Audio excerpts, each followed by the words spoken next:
All right. So kind of last category that I had noted for myself here, looking back on 2022, some of the home theater and like technology decisions that I had made, some best and worst. And I alluded to it already, right? But going back to the beginning of the year, it was the first few months of the year that I really did the integration, kind of the changeover of my theater.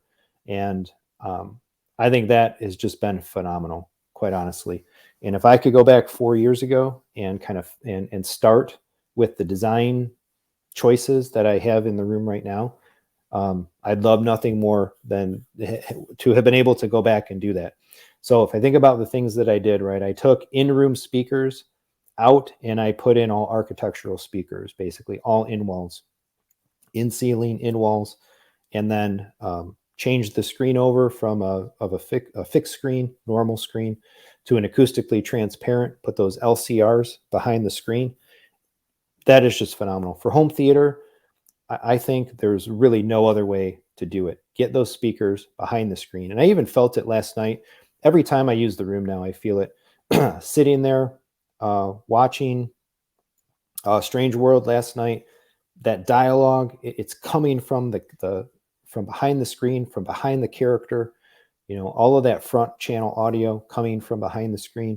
Just the feeling, the presentation of that is just, it's too good.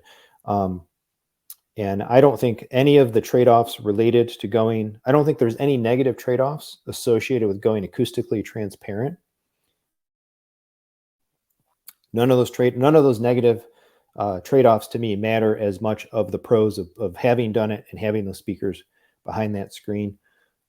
Moving from a 16:9 screen to scope, I think has also been phenomenal. The 163-inch scope screen, and I'm probably throwing more like a 158-inch screen of the 163. But we really use our theater room for movies more than anything else.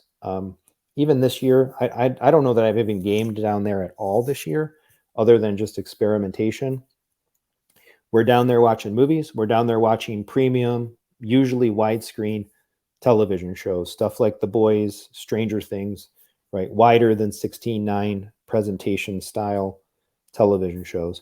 And so I think having a scope screen has just been phenomenal. And if I could go back and do it over again, I would have started with scope versus normal 1:7:8:1. Excuse me.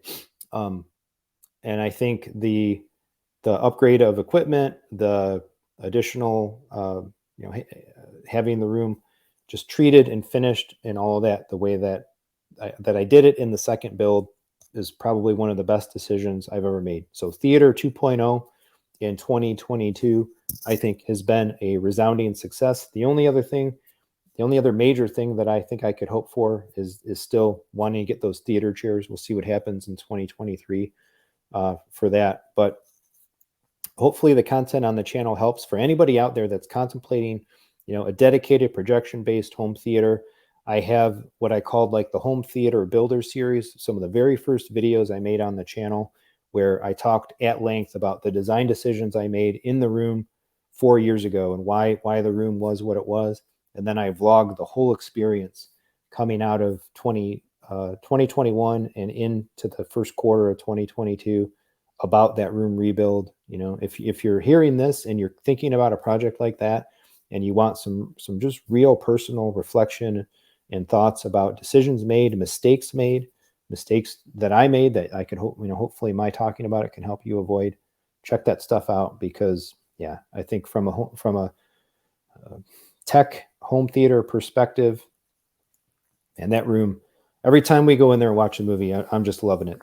And so I look forward to Pile Home Theater 3.0. I've already got some grand things moving for that, but I think that's going to be maybe a little further ways down the road.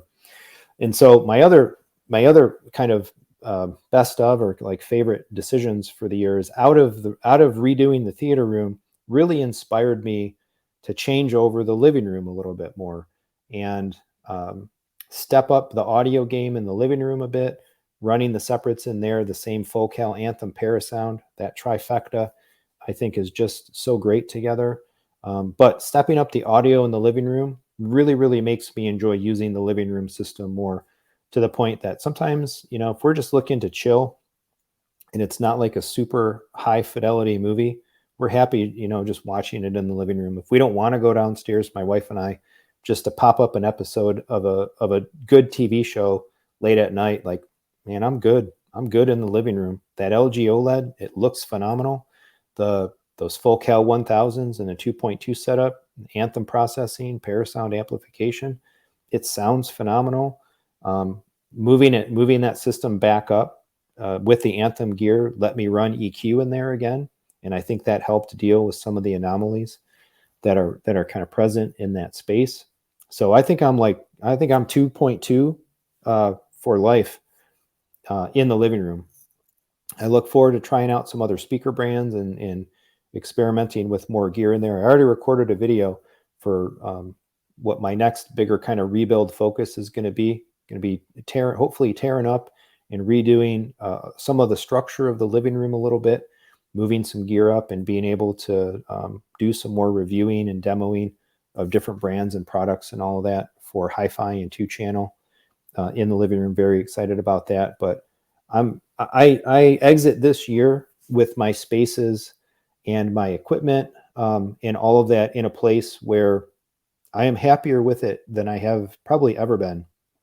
I feel very content with everything that I have in my systems. I feel very content in general, with the way that it's working. I feel happy with the decision that I made to sell off my Xbox and PlayStation and just kind of double down on the PC. I'm happy with a reduced set of sources that I have: Apple TV, Kaleidescape, Switch, PC. I think that combo, four device combo, all of those devices complement each other in ways that they don't compete for kind of doing the same thing.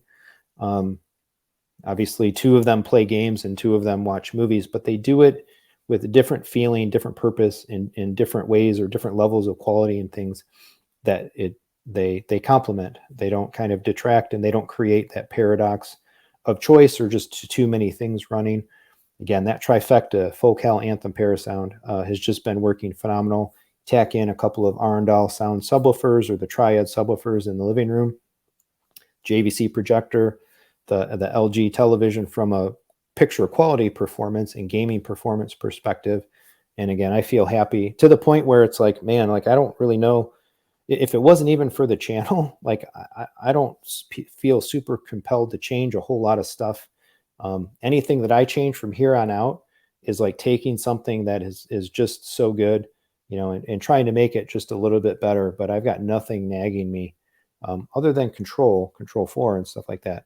But from all of the other system components, yeah, I feel really good. So happy with those decisions